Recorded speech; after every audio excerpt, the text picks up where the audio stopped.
வேலூரில் நடைபெறும் பாமக மாவட்ட பொதுக்குழு கூட்டத்தில் அன்புமணி ராமதாஸ் உரையாற்றியதை பார்க்கலாம்.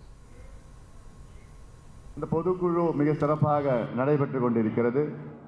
பொதுக்குழு சார்ந்த தீர்மானங்கள் நிறைவேற்றப்பட்டிருக்கிறது. முக்கியமான தீர்மானங்கள் இந்த மாவட்டத்தை சார்ந்த பிரச்சனைகளை அரசு உடனடியாக தீர்க்க வேண்டும் என்ற நோக்கத்திலே இந்த தீர்மானங்கள் போடப்பட்டிருக்கிறது. ஆனால் இந்த தீர்மானம் ஒரு முறை அல்ல, பல முறை இதே தீர்மானத்தை நாம் போட்டுக் கொண்டிருக்கின்றோம்.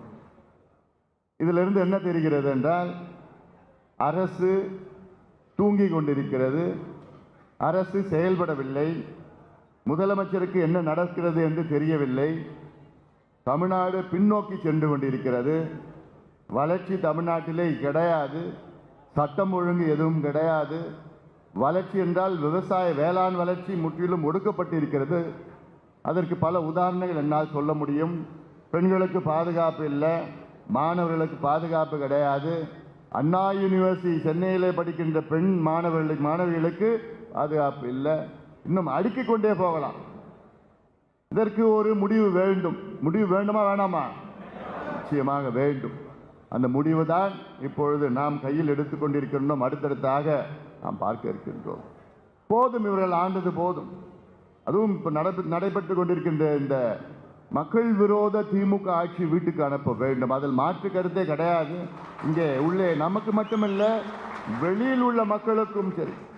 இன்றைக்கு சாலையில் நடந்து கொண்டு யாராவது இப்போ கேளுங்க, ஏன்பா ஆட்சி எப்படிப்பா நடக்குதுன்னு, தலைவலிப்பா, இது ஆட்சியாது ஆட்சியாது.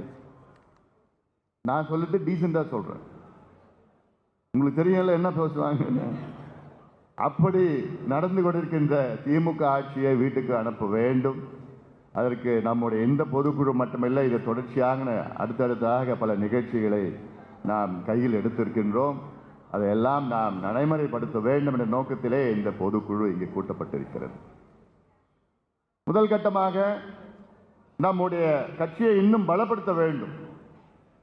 36 ஆண்டுகளுக்கு முன்பு நம்முடைய இனமான காவலர் சமூக நீதி போராளி மருத்துவர் ஐயா அவர்கள் நம் கட்சியை தொடங்கினார். தொடங்கிய நோக்கம் சமூக நீதி.